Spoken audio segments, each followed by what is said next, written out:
வணக்கம் திதார் மோட்டார்ஸ் உங்கள் ராஜன். இன்னைக்கு இந்த வீடியோவில் ஸ்பெஷலாக என்ன பார்க்க போறோம்னா, ஹோண்டாவில் புதிய வாகனம் எடுத்திருக்கும் அனைத்து வாடிக்கையாளர்களுக்கும் 5 யூஸ்ஃபுல்லான டிப்ஸ். வாங்க வீடியோக்குள்ள போகலாம். உங்க வண்டி சர்வீஸ் பண்ணா நம்ம திதார் மோட்டார் சர்வீஸ் ஸ்டேஷன்ல பண்ணிக்கலாம். அப்படி இல்லைன்னா உங்க நியர்பை ஹோண்டா ஆத்தரைஸ் சர்வீஸ் சென்டர்ல பண்ணிக்கலாம்.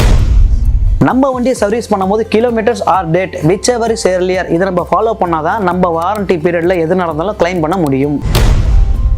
நீங்கள் ப்ராப்பராக சர்வீஸ் ஷெடியூல் ஃபாலோ பண்ணியிருந்தீங்கன்னா உங்களுக்கு வாரண்டியில் ஏதாவது இஷ்யூவாக இருந்தாலோ உங்களுக்கு சில செலக்டட் ஸ்பேர் பார்ட்ஸ் மட்டும் ரீப்ளேஸ் பண்ணிக்கலாம்.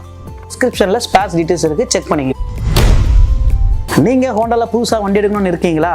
அப்போது 3+7 10 இயர்ஸ் எக்ஸ்டெண்டட் வாரண்டி போட்டுக்கோங்க. 10 இயர்ஸுக்கு டென்ஷன் இல்லாமல் இருக்கலாம். நம்ம திதார் மோட்டார்ஸ் இருக்க சர்வீஸ் ஸ்டேஷன் லொகேஷன் பார்த்தீங்கன்னா 1000 லைட், எக்மோர், டி நகர், சேட்பட், மதுரவாயில், ட்ரிப்ளிகேட். இந்த வீடியோ உங்களுக்கு யூஸ்ஃபுல்லாக இருக்கும்னு நினைக்கிறீங்களா? உங்கள் ஃப்ரெண்ட்ஸ் அண்ட் ஃபேமிலி ஷேர் பண்ணுங்கள். நன்றி, வணக்கம். ஹோண்டானா திதார் ஹோண்டா.